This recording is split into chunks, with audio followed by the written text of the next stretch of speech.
Nityananda, ici Anne-Marie Cazu, traductrice. C'est une passion, la traduction. Quand j'ai commencé à l'étudier, il y a 37 ans à peu près, on me demandait, je voulais être interprète, entre autres. Et on m'a demandé de lire 5 journaux par jour.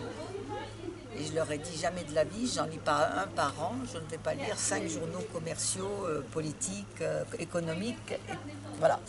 Donc j'ai laissé tomber la formation, j'ai réessayé l'année d'après en me disant, peut-être ont-ils changé d'avis. Ils n'ont pas changé d'avis.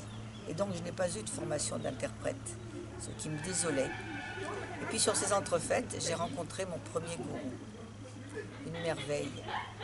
Et au bout de quelques mois, la traductrice étant malade, je me suis retrouvée avec le micro dans la main, mise à traduire, ne sachant pas ce qui allait se passer.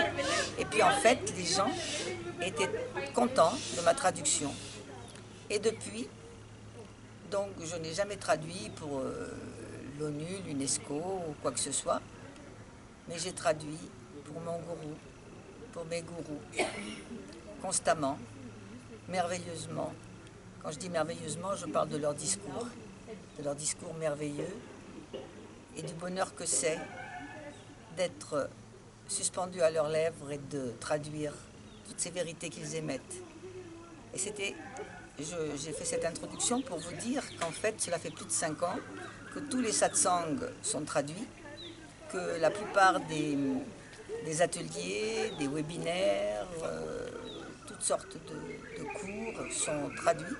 Donc si jamais vous tombez sur YouTube et que vous voyez une vidéo qui vous intéresse, il y a de grandes chances que cette vidéo existe également en français. Voilà. Et donc j'ai une retraite heureuse.